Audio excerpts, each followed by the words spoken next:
Hello everyone, thank you for joining us. My name's Madeline Kotzer and I'm live from the CBC Saskatchewan Future 40 Gala in Saskatoon, and this is where we're celebrating all of these incredible people who've made the top 40 because of their incredible work. People like Cole Ramsey. Hi Cole. Hello. Congratulations, thank you for being here this evening. How are you feeling? I still have trouble believing this is happening. It's pretty incredible.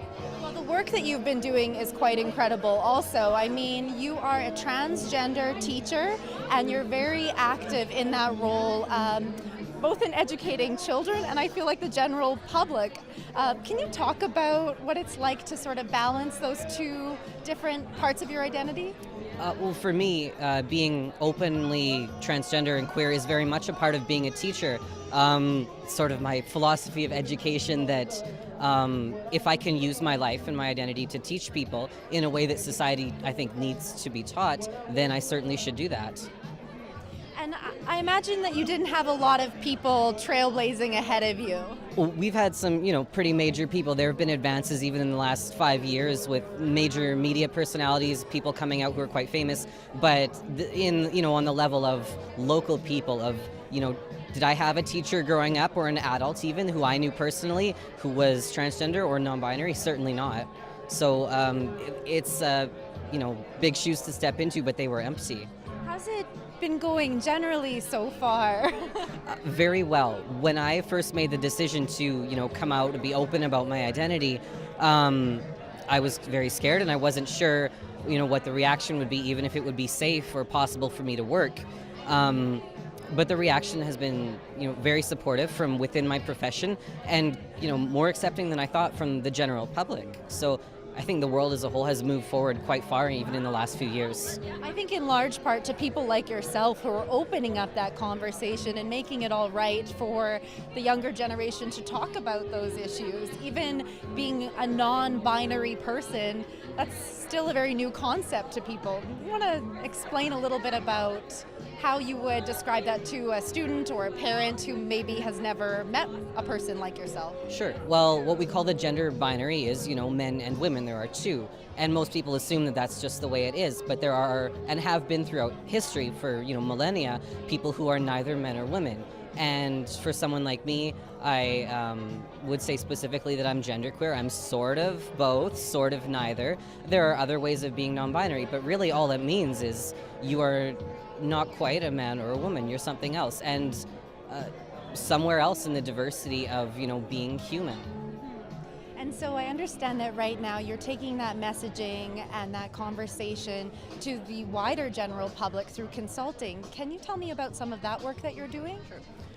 Well, a year and a half ago, I guess, I joined the board of Moose Jaw Pride. I was asked to fill a vacancy of the gender diversity representative on the board. And one of the things that Moose Jaw Pride does, one of the services they provide to the community is diversity training. So basically an introduction to the LGBTQ community for people who are interested in helping out and being allies but don't quite know where to start. So it could be individuals, or it could be community groups or businesses or organizations who are looking to get that training for themselves to be more supportive and help to change things. So I've been really thrilled to be able to step into that work and help do that training and basically talk with people and help them get the practice that they need to go out there and start being allies. That's excellent, Cole. We thank you so much for being here, and congratulations on your win, and just enjoy it this evening. And I know we'll be watching you because you'll be busy, I'm sure, the next 40 years. You're welcome. Okay, so we're live on Facebook here right now, and Instagram, or not Instagram tonight, Twitter, and on our websites. And if you're just joining us, my name's Madeline Kotzer, and I'm here at the Future 40 Gala in Saskatoon, where we're talking to winners. Just going to keep it going this evening. Hi, Darian. This is Darian Lone Child. Nice to meet you. Congratulations. Thank you so much. You look lovely. Oh, thank you.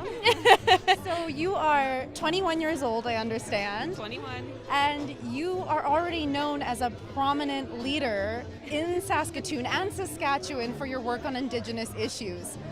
Why did you feel like you needed to step up and take on such a strong role? You know, I guess it comes from growing up as a young Indigenous woman. There are a lot of obstacles that young Indigenous people have to overcome than non-First Nations people. And so from my upbringing, from being taught from my parents to be servants to others, I knew that I had a responsibility to speak up, to use my voice. And when I talk to young people, I tell them every time that the most important thing they have is their voice, that they can use it. And so I saw that in myself, and I took the opportunity to start advocating and to seek leadership positions so I could make change for the better for our future generations. You have such a long list of accomplishments and groups that you're working with, but one of the things that stuck out in your nomination, your Future 40 nomination to me, was the work that you're doing with Saskatoon Police. Can you talk about that? Sure, absolutely. Well, at the moment, we're still in the beginning stages of collaborating, but when I got elected in as the FSIN youth representative, I understand, I know that there is a great need for a positive relationship, to repair a relationship between the justice system and Indigenous peoples, and also Indigenous youth.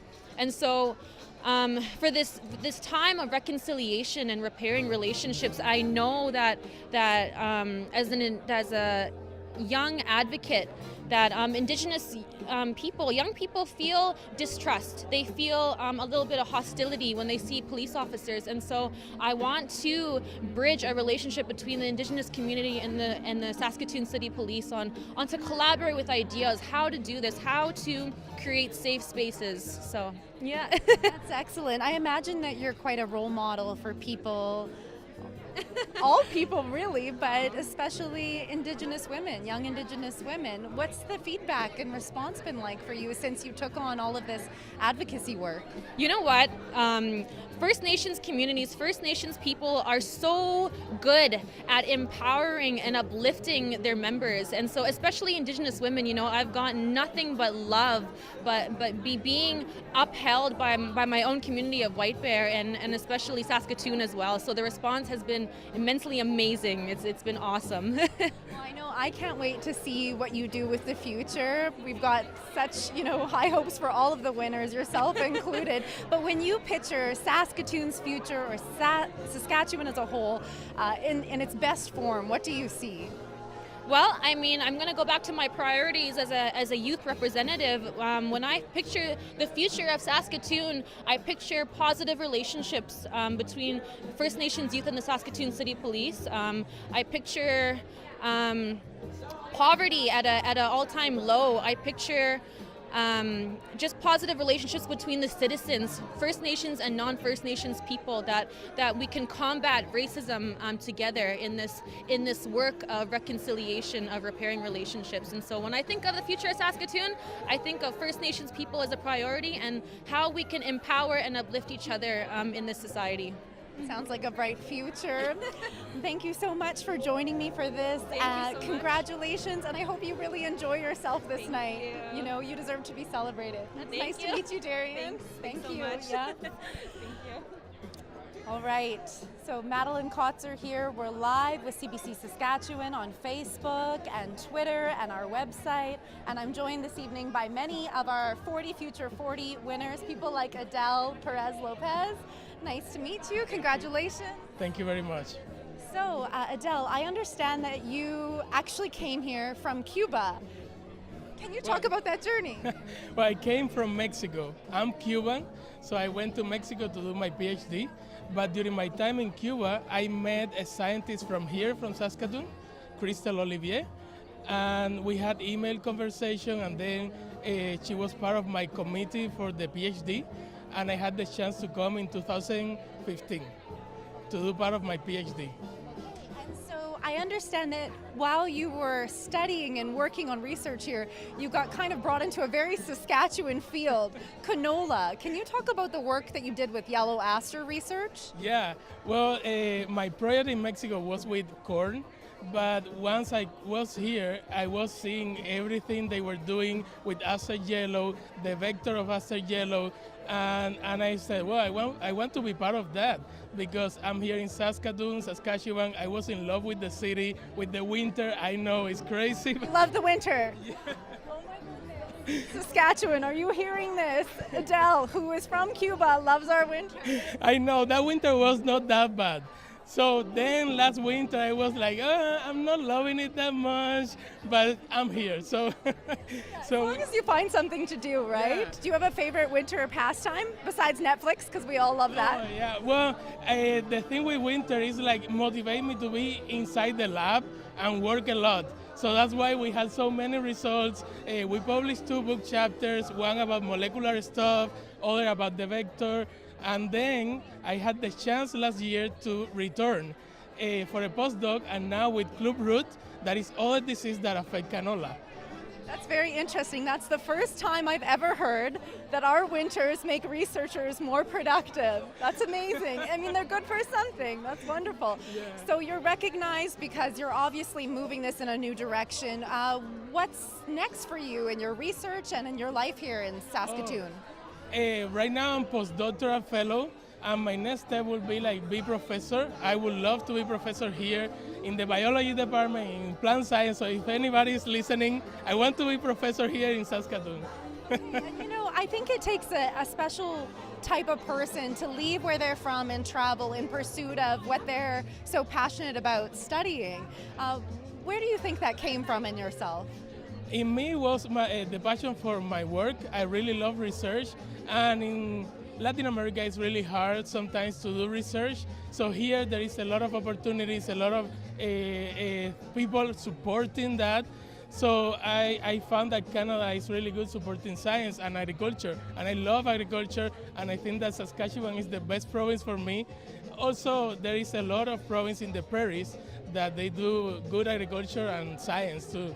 So it's just a good place for you overall. The winters keep you focused on your research, and the good thing I'm from Cuba. I can escape to my country, visit my family, and have some warmth. yes, wish we were all so lucky, but we're very happy for you, and congratulations. Thank you. Enjoy your evening. We appreciate you joining us. Thank you. All right, everyone. Madeline Kotzer here. I'm live on CBC Saskatchewan's Facebook page, on our Twitter and our websites, and we're speaking with so many of our incredible Future 40 winners. And this year, we also celebrated a couple bright lights, people like Shakti. Would you want to introduce yourself? I don't want to say your last name wrong. Hi, I'm Shakti Setvil Kumar, and I'm a grade 12 student at Luther College High School. Okay, thank you. So you are one of our 2 bright light winners because you are not yet 18.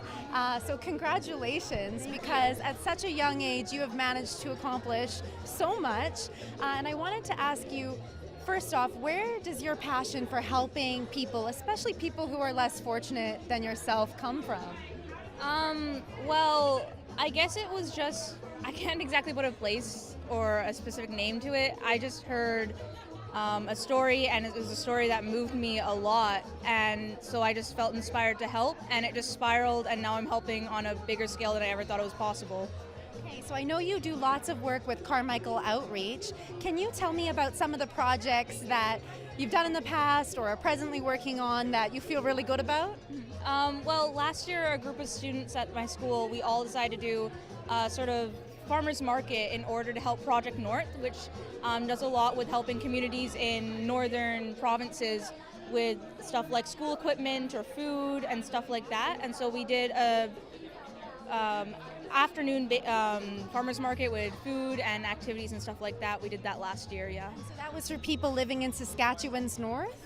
Not just Saskatchewan, but also the Northwest Territories and Yukon and stuff like that. Did you get to hear back from any of them or find out how that impacted them? We know that Project North was extremely pleased and very, very happy with our involvement, and they thanked us a lot for what we did.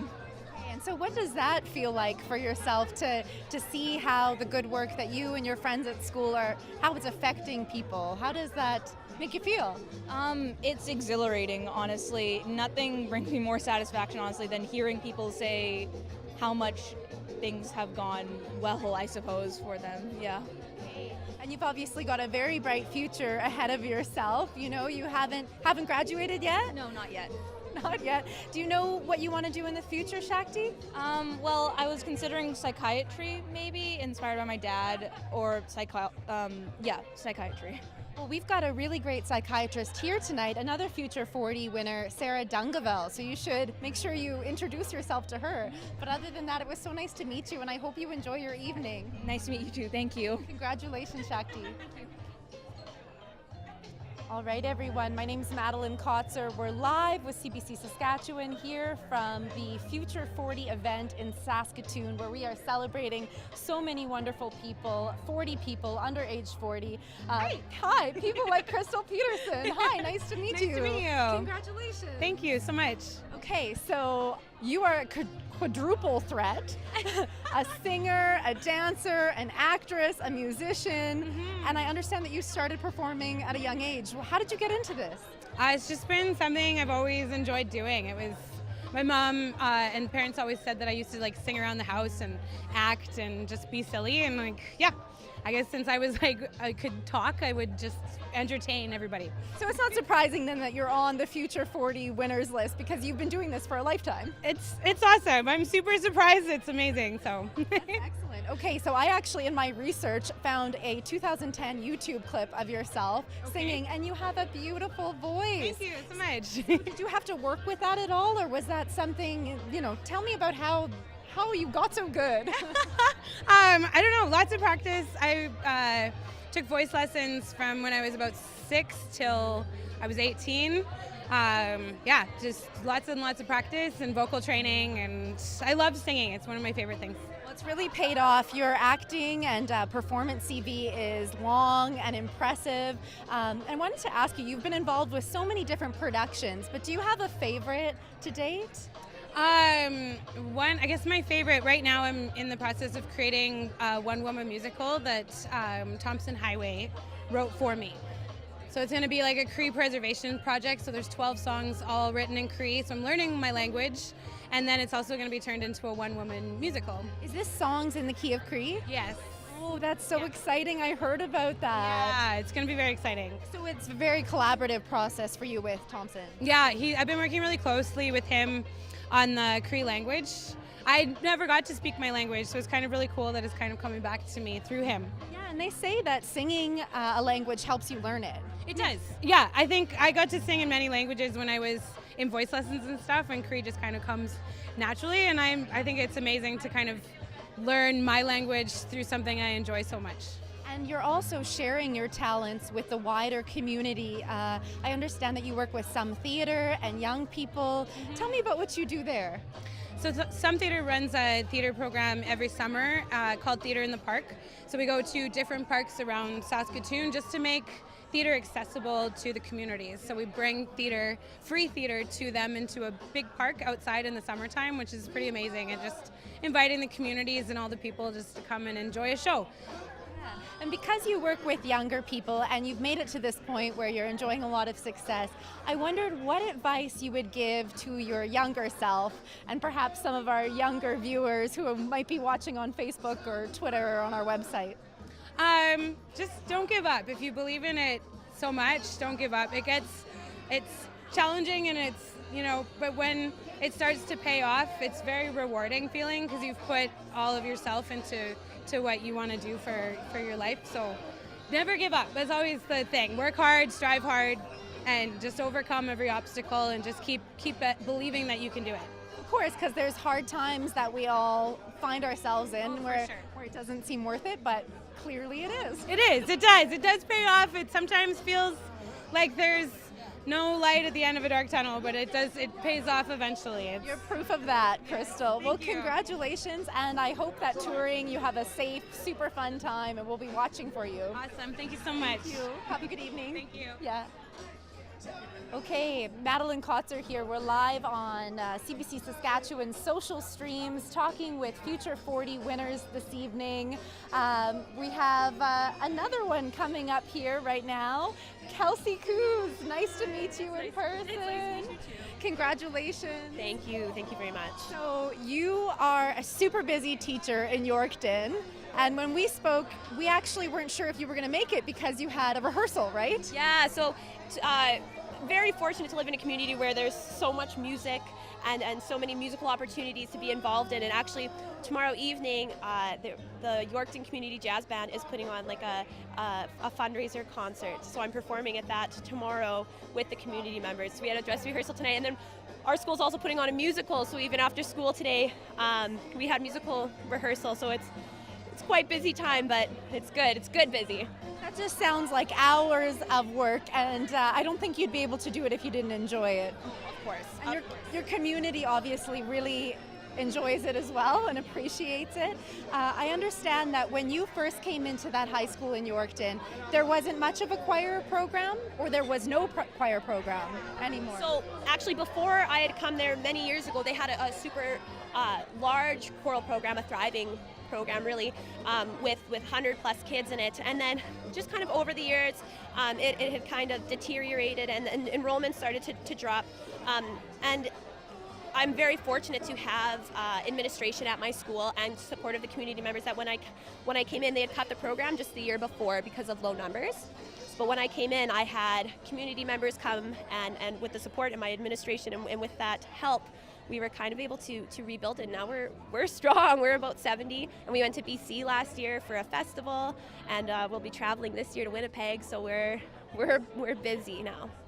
So community support goes a long way. I've heard that from so many folks that I've spoken to tonight, but I think that it's a combination of community support with passion. And where does your passion for choir and music come from?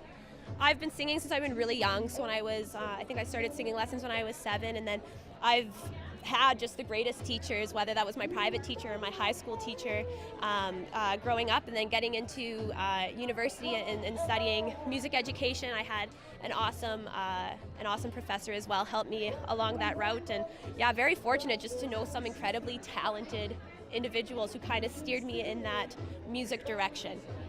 Okay, and so I imagine that there was a point when you came into that high school, you knew where it had been, you knew it could be successful, but when you're starting something new, it can feel daunting. So how did you tackle that challenge?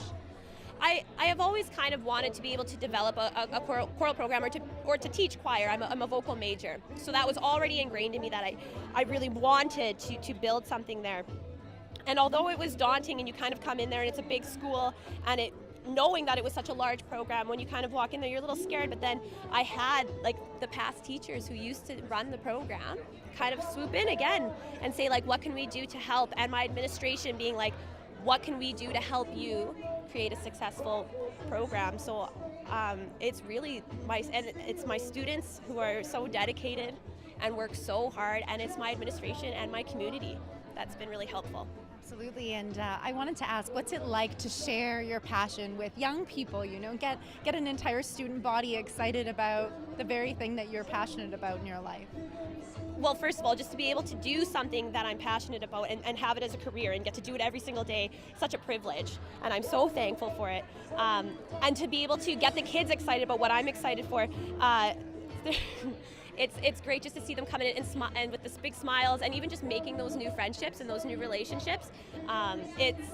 It goes beyond just singing. Like, you're not just singing, you're creating lifelong friendships, and you're building a community within the school. It's powerful. And I'm sure they'll always remember you for it too. I know I, and probably lots of our viewers, remember their favorite teacher, that kind of got them into something that they were really passionate about, and so I'm sure that you're making lifelong, lasting, positive impressions on your community. I hope so. Like, that's the hope, for sure. On the long days, tell yourself that. Well, congratulations. We're so happy to have you here, and just enjoy yourself this evening. Keep up the good work. Good luck with all your rehearsals. Oh, thank you so much, and good luck with the rest of your evening. Do you want to give a shout out to any of your kids or your students? Oh, for any of my kids watching, you're great, love you, and I'll see you at rehearsal tomorrow. No slacking off. Yeah, no slacking off. See you tomorrow. Yeah. Okay. Thanks, Kelsey. Thanks. Yeah. Very nice to meet you too. Hi everyone, Madeline Kotzer here. We're live from the Future 40 Gala in Saskatoon, where we're celebrating 40 amazing young people under the age of 40 who are doing incredible things, and some of them are younger than others. Here we have Kelsey McDougall. Hi, sweetie. Hi. Just ignore the camera, pretend it's not even there, it's just you and me. My name's Madeline. Nice to meet you, Madeline. Nice I'm to Kelsey meet you. McDougall. Oh my goodness, I love your necklace so much. Thank Is that a you. cat? Yep. That's really fitting because I hear that you help cats. Yep. Can you tell me what you do to help cats in your community? I gather money and donations from other people, and I also get my own money and donations, and I donate it all to the SPCA. All of the money? All of it. How do you get people to believe that they should, put their money into helping cats? I have my very own Facebook page called Paws and Claws Food Fund, and people can recognize me from there. And since it's an actual page, people would usually think that this is for real and that. And you know what, Kelsey? We actually right now are live on Facebook with a bunch of people who like to follow CBC Saskatchewan. So do you want to just tell the folks watching where they can go if they feel like they want to help your cause, which is helping cats? Okay. Look into the So camera. Yeah. you guys can go to my Facebook page called Paws and Claws Food Fund. It's spelled PAWSN''CLAWS Food Fund. So, yeah. Thank you. Perfect. So hopefully some people take you up on that because social media is such a great way to share what you're passionate about. And for us here at CBC Saskatchewan, it's people like you who are making a big difference. So I have to ask you, how old are you? I am 11 years old. Wow, 11 years old. Good for you for stepping up and helping the little creatures that need your help. And Kelsey, when you think of your future, what do you think you might want to do when you're all grown up? Well, I have my plan set out, and I actually want to become a vet when I'm older. A veterinarian. Yeah. So you could help animals and also get paid for it. Yep. That sounds like a pretty good plan. So do the kids that you're friends with at school think this is pretty cool? Yeah, lots of them think that I'm famous, but Well, you're famous now, Facebook famous. I guess, yeah. And we're so proud of you, and we just want to thank you for all of your hard work, Kelsey.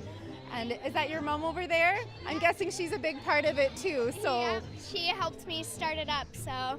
I bet she did. Okay, well, enjoy yourself. Did you get some food? Yep. Okay, round 2. Yeah. Okay, nice to meet you, sweetie. Nice to meet you too. Okay, have a good evening. Oh my gosh, 11 years old. Puts 11-year-old me to shame. My name's Madeline Kotzer. I'm here in Saskatoon live from our Future 40 Gala, and we're speaking with lots of our winners this evening. People like Karen Gaudry. Hello, nice to meet you. You look beautiful. Thank you. Nice to meet you too. Oh my goodness. So Mrs. Native America. And is this a recent title that you won? Yes, I just won it in June in Palm Springs. Oh my gosh, congratulations. So I think to many of us, we understand that people involved in pageantry are beautiful and very dedicated to their communities and do a lot of philanthropy. But for yourself, what does the role entail? Well, for me, it's all about inspiring other people. Yes. And encouraging others to just go out there and get involved in your community and help make a difference. Okay, and I'm sure there's lots of people watching right now. We're live on Facebook and Twitter and our website who might feel like they want to make a difference but don't really know where to start. Do you recall when it was for yourself that you decided, I'm going to step up and I'm going to be that leader in my community?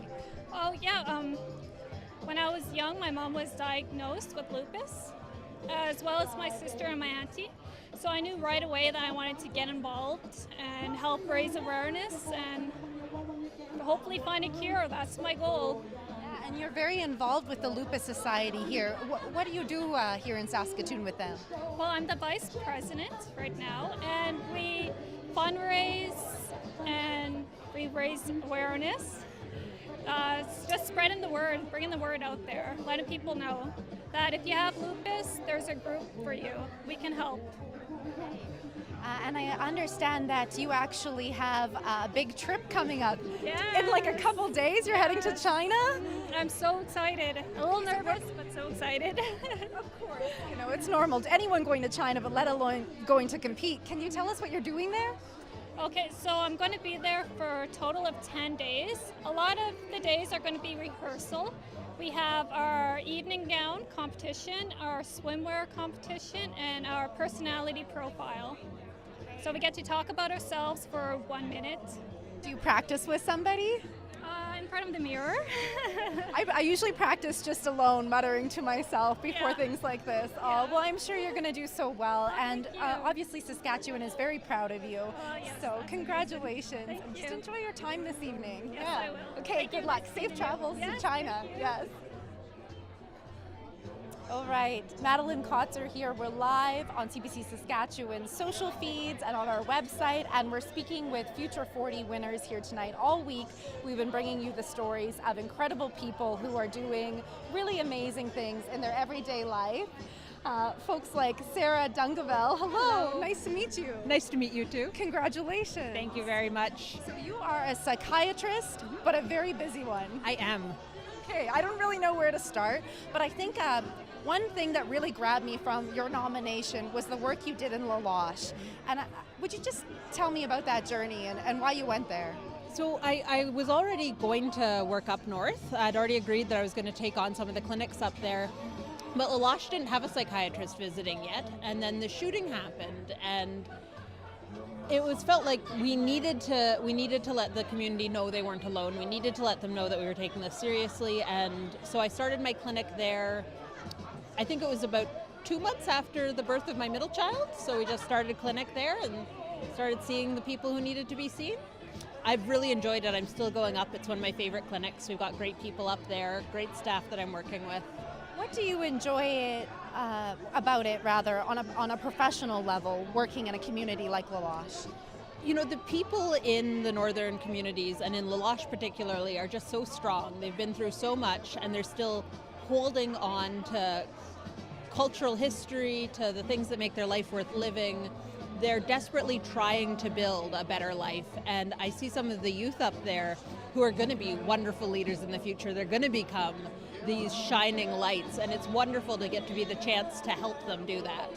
And you've really made it part of your practice as a psychiatrist to work with communities who are maybe marginalized, like folks in the north, and you're also working with Out Saskatoon. Would you be able to tell me about the projects you've got going on there? So at Out Saskatoon, I'd set up a clinic just to provide LGBT-friendly care so that people knew that they were in a place where they wouldn't face homophobia and transphobia. But what developed there was that there was this huge backlog of people who were trying to get gender-affirming surgery done but needed a psychiatrist to approve it. So the government recognized me as an authority to do it, and then we started agitating to get family doctors also approved. So that's just started happening, which is wonderful. We're going to get that backlog taken care of way faster now that we've got family doctors on board. And it's had to find something new to move on to make this world better. Yeah, that's a big step, especially for the LGBT community here, absolutely. Just in general, I think a lot of folks go into a profession like psychiatry or whatever it might be, and they don't really take it a step further. And I'm wondering what drives you every day to just keep working as hard as you do? It's impossible to see people, to hear their stories, to hear what's been going on in their life and not to feel that drive to help make their world a better place for them. So we run into marginalized communities all the time. We run into people who don't have access to the same things that other people in Canada do, and it's impossible not to want to change that, to agitate and fight to make Canada the equitable society we like to think it is. Well, I think it's that drive and that spark within you that has made you a Future 40 this evening. Your province definitely sees it, and we're so proud of you. So congratulations. Thank you very much. I hope you enjoy your evening. Did you get some snacks? Yes, they were delicious. Okay, round two. Okay, thank you, Sarah. Congrats. Hello everyone, Madeline Kotzer here. If you're just joining us, we're live from CBC Saskatchewan's Facebook page and Twitter and our website, and we're speaking with incredible people here in Saskatchewan who are working really hard in their everyday lives in a various number of different fields to make our future brighter. People like Sarah Beckel. Hello. How are you? Good. Congratulations. Nice to see you again. Thank you. For anyone who watched us yesterday, you'll know that Sarah was part of our live panel with Zarka, our television host, and I know a little bit about your story, but let's just start at the beginning. You know, what made you such a passionate advocate for maternal mental health? Well, it was really through my lived experience, and I had postpartum depression after the birth of my second daughter, and it just really fueled me to do something about it and help new moms and create a space that they could come and get the help that they needed. When you were in those times, when you realized that you were dealing with something beyond the norm. Yeah. Was it at that point that you realized, you know, I don't want anyone else to feel this way, or when did that dedication to doing something more happen? Yeah, so I actually owned a business previous to my kids being born, and so on mat leave, I didn't really have sort of a job to go back to or a career in mind. So not only was it like this mental health crisis that I went through, but it was sort of that fuel I needed to realize, hey, this is what I'm supposed to do, and this is my talent, my skill set fits here. So yeah, it just sort of all fell together through a really difficult road, but sometimes that's the way that it goes. Yes, and fast forward to today, and you have opened a totally groundbreaking health center in Regina. Just tell us about what it is. Yeah, so our center really is the first of its kind in Canada, and the reason being is that we certainly are a center that has courses, classes, different practitioners, but the core of what we do is postpartum social support with an emphasis on maternal mental health. So everybody on our staff is trained in maternal mental health and truly understands the transition that mothers are going through outside of postpartum mood disorders. And what's the feedback been like from women and families? Lots of really good feedback. I mean, even Zarka yesterday was, where were you 18 years ago? And so, we're slowly but surely getting the word out there that we are open and that there's a place to come if you need help. And so lots of positive feedback, which is exciting. That's excellent. It's obviously so needed, and maybe you'll inspire similar things in other places, or we'd like to see them across the country. I mean, we know there's moms everywhere, and we know there's moms struggling, so we hope to grow. Well, we're so proud of you, and congratulations on your well-deserved win. Thank you so much. I hope you enjoy yourself this evening. You too. Yeah, thank you. Thank you. Just incredible stories here tonight. My name's Madeline Kotzer, and if you're just joining us, we're live across CBC Saskatchewan's social platform, speaking with different winners here this evening. The room's sort of filling up. I think we might have all 40 here, and I have a feeling that some of you might know this guy. Hello, Ricky Forbes. That's right, yeah. Okay, so I think that many of the folks watching might know you best as the getaway driver for storm hunting. I have never heard of that, put it that way, but I guess I'm the getaway driver. Yeah. Well, what's the opposite of a getaway driver? Because you kind of drive into the storm. No, you know what? I couldn't put it better. I am the driver for the tornado hunters. Okay, yeah. And so you're on Netflix now. That's pretty cool. Yeah, that's right. So about half a year ago, it came out on Netflix around the world, and that's really exciting. That's what we were always after, and it's really been skyrocketing since then. I know that my managing editor, David Hutton, is going to talk about this in a little bit, but his son found out that tornado hunting was a job after he talked about you and now wants to do that. Yep. But I think you're the first one I've ever met. So how did you get into it? How does one become a storm chaser? It's no straight path. I actually went to university here at the U of S for finance. I really like finance, but I came out and I love the outdoors. I love adventure, and I was still in my early 20s at the time, so I started chasing after those passions. And through adventures, I just kept meeting different people, and eventually I ran into Greg Johnson, my now colleague with Tornado Hunters, and he told me that he chased tornadoes. And I was like, no, nobody chases tornadoes. What? Yeah, exactly. And so I had no idea. Often I get asked, was it a passion growing up? Did you always love storms? And I do like storms, but I had no idea you could actually storm chase. So anyways, I convinced Greg to take me out for a storm chase. Saw my first tornado in 2012, and that was it. I was hooked. And after that, we just did everything we could to make a business out of it, whether it was selling footage or speaking or trying to get sponsors. And then eventually I built a big enough social following on social media that we were able to get a TV show out of it. That's amazing. And I would say that I am one of the many thousands of people who benefit from the incredible shots that you guys get. Thank you. But I don't want to go into the storm. I don't want to get I don't want to get that shot. What's it feel like when you're there and the storm is moving in? Just take me through what's running through your mind in those moments. You know what? Every tornado, every storm, I'm terrified. Going up to it, you don't know quite how it's going to play out. Granted, we do our best to mitigate risks, so we have a bulletproof truck, we have the full roll cage, if you've seen it, it's lowered, it's ready to go towards these storms, and we have world-class state-of-the-art radars, weather radars, right in our truck that have GPS that tells us where we are, where the storms are, where the tornadoes are supposed to be, but there's still that risk. There's still that 10 to 15% risk, but nonetheless, with years of experience, we're able to mitigate that risk. And when you get up there, though, and you see the skies, they're black, they're blue, they're churning up, they're spinning over top of your head, and the air is electric. As soon as you get close to one of these storms, your hair starts to stand up. You can feel it, you can smell it.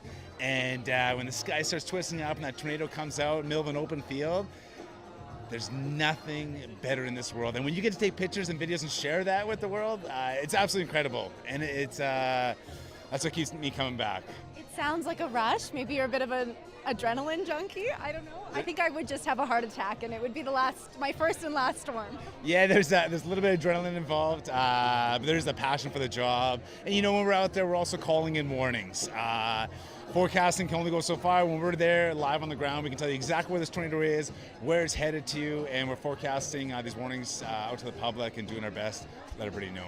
Okay, so how do you balance that sort of like a very high octane job that's very visible, like you said, you've had a lot of success, now you have this Netflix show, but then you come home to Saskatoon and you also have sort of like an office job. You co-founded Blue Moose Media, which is a social media company. So what's that balance like?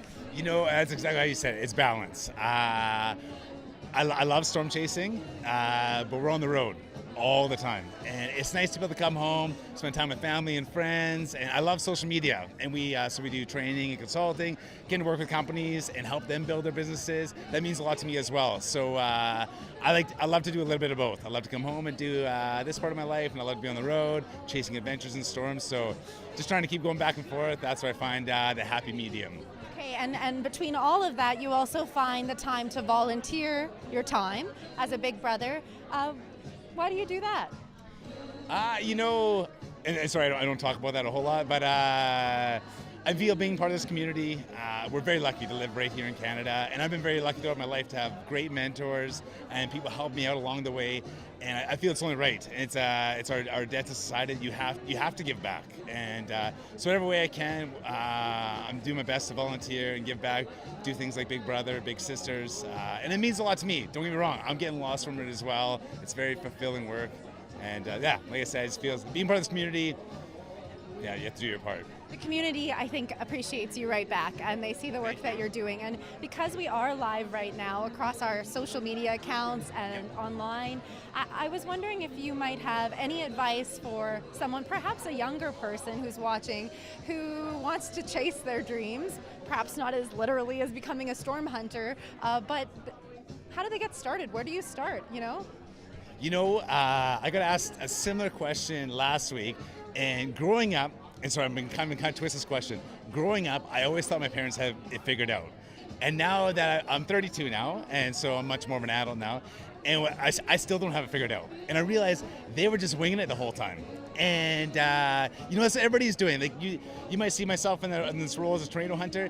I had no idea I was gonna land here. You just keep pushing away, chasing your passions, taking chances. Sometimes they work out, sometimes they don't. But you just gotta keep pushing it. It's not just simply you apply for that job and you get it.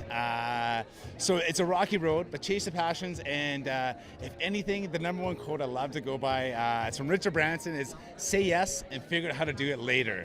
So often you get opportunities like, I have no idea how I'm going to do that. But if you say yes, you'll always find a way out. You'll find a solution. I agree with that 100%. That's what I'm doing right now, everyone. Yeah, we're just tap dancing with all of you guys. On the live video. Yeah, exactly. So thank you so much for joining us, and wish you nothing but continued success. Well, thank you very much. And just hope you enjoy your evening. Yes. Thanks a lot. Yes. Thanks, Ricky. See you.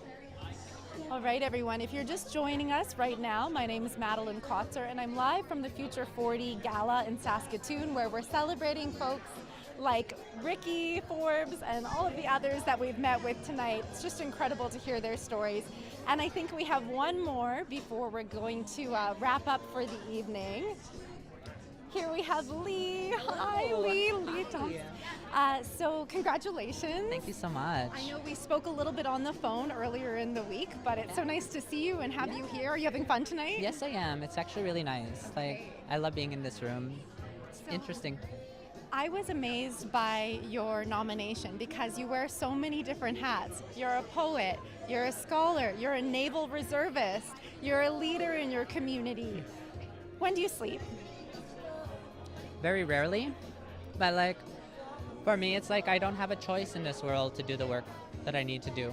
I have a lot of responsibilities. A lot of teachers have invested a lot of knowledge into me, so it's my job to share that. And when I'm asked to share teachings, I can't deny it. It's what's the Cree word for that again? Manachito, in respecting them. So it's respect is this thing that we have to do, and in order to have respect, we have to be in relation to these things, eh? So wakutuin. So we have to remember even though they're gone, they're still here. So when I think about even the nomination leadership, I always think about the people that have come before me, and I always think about all the people that are still behind me, that are coming. And I know that your Cree language and culture informs so much of the work that you do, and even that word wakutuin, what does that mean? Can you tell me a little bit about what it means and how it shapes your philosophy?